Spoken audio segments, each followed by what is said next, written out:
ಉಪರಾಷ್ಟ್ರಪತಿ ಹುದ್ದೆಗೆ ಎನ್ಡಿಎ ಅಭ್ಯರ್ಥಿ ಸಿಪಿ ರಾಧಾಕೃಷ್ಣನ್ ಭರ್ಜರಿ ಜಯ. ದೇಶದ 17ನೇ ಉಪರಾಷ್ಟ್ರಪತಿ ಹುದ್ದೆಗೆ ನಡೆದಂತಹ ಚುನಾವಣೆಯಲ್ಲಿ ಎನ್ಡಿಎ ಅಭ್ಯರ್ಥಿ ಸಿಪಿ ರಾಧಾಕೃಷ್ಣನ್ ಭರ್ಜರಿ ಜಯ ಸಾಧಿಸಿದ್ದಾರೆ. ಮಾಜಿ ಉಪರಾಷ್ಟ್ರಪತಿ ಜಗದೀಪ್ ಧನ್ಕರ್ ಅವರು ದಿಢೀರ ರಾಜೀನಾಮೆ ನೀಡಿದ ಹಿನ್ನೆಲೆಯಲ್ಲಿ ಈ ಚುನಾವಣೆ ನಡೆದಿದೆ. ಈ ಚುನಾವಣೆಯಲ್ಲಿ 452 ಪ್ರಾಶಸ್ತ್ಯದ ಮತಗಳು ಪಡೆದು ರಾಧಾಕೃಷ್ಣನ್ ಅವರು ಗೆಲುವು ಸಾಧಿಸಿದ್ದು, ಅವರಿಗೆ ವಿರೋಧಿಯಾಗಿ ಐಎನ್ಡಿಐ ಕೂಟದ ಅಭ್ಯರ್ಥಿಯಾಗಿ ಕಣಕ್ಕಿಳಿದ ನಟ ಹಾಗೂ ನಿವೃತ್ತ ನ್ಯಾಯಮೂರ್ತಿ ಸುದರ್ಶನ್ ರೆಡ್ಡಿ ಅವರು ಕೇವಲ 300 ಮತಗಳನ್ನು ಪಡೆದರು ಮತ್ತು ಪರಾಭವಗೊಂಡಿದ್ದಾರೆ. ಐಎನ್ಡಿಐ ಕೂಟಕ್ಕೆ ಸೇರಿದ 25 ಜನ ಸಂಸದರು ಅಡ್ಡ ಮತದಾನ ನಡೆಸಿ ರಾಧಾಕೃಷ್ಣನ್ ಪರವಾಗಿ ಮತ ಚಲಾಯಿಸಿದ ವಿಚಾರ ರಾಜಕೀಯ ವಲಯದಲ್ಲಿ ಚರ್ಚೆಗೆ ಗ್ರಾಸವಾಗಿದೆ.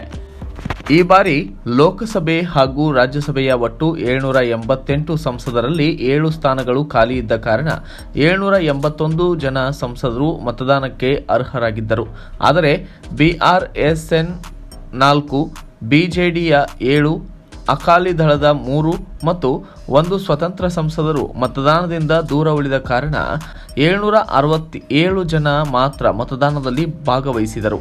ಅದರಲ್ಲಿ 15 ಮತಗಳು ಅಮಾನ್ಯ ಎಂಬ ಕಾರಣದಿಂದ ಕೇವಲ 752 ಮತಗಳನ್ನು ಮಾತ್ರ ಮಾನ್ಯ ಮಾಡಲಾಗಿದ್ದು, ಅವೆಲ್ಲವನ್ನ ಎಣಿಕೆ ಮಾಡಲಾಯಿತು. Bureau report, Kannada Janashree news, ನವದೆಹಲಿ.